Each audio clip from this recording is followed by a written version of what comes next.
இப்போ நம்ம டிரைவர் சீட்டில் உட்காந்துட்டு ஓட்டுறோம், ரொம்ப பதட்டத்தோட டென்ஷனாக வண்டி உட்காந்து பதட்டத்தோட ஓட்டுறோம். இப்போ நான் உங்களுக்கு ப்ராக்டிக்கலாகவே காமி பாருங்க. டிரைவிங் சீட்டில் பார்த்தீங்கன்னா steering, accelerator, brake, clutch, gear எல்லாமே அங்கே இருக்குது. வெறும் கிளச்சும் பிரேக் இது ரெண்டு மட்டும் தான் என்கிட்ட இருக்குது. இப்போ நான் இதை வச்சே இங்கேருந்து வண்டியை அந்த இடத்துக்கு யூ டர்ன் பண்ணி காமிச்சார். இது எதுக்கு நான் உங்களுக்கு காமிக்கிறேன் அப்படின்னா, அந்த படபடப்பு இல்லாமல் நீங்கள் ஓட்டணும் அப்படின்றதுக்கு தான்.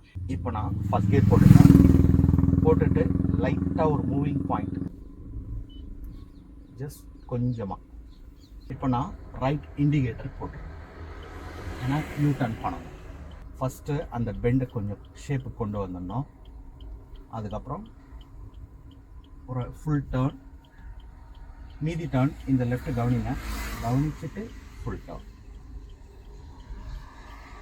பாதி ரோடில் தான் வண்டி நேரம் ஆகும்.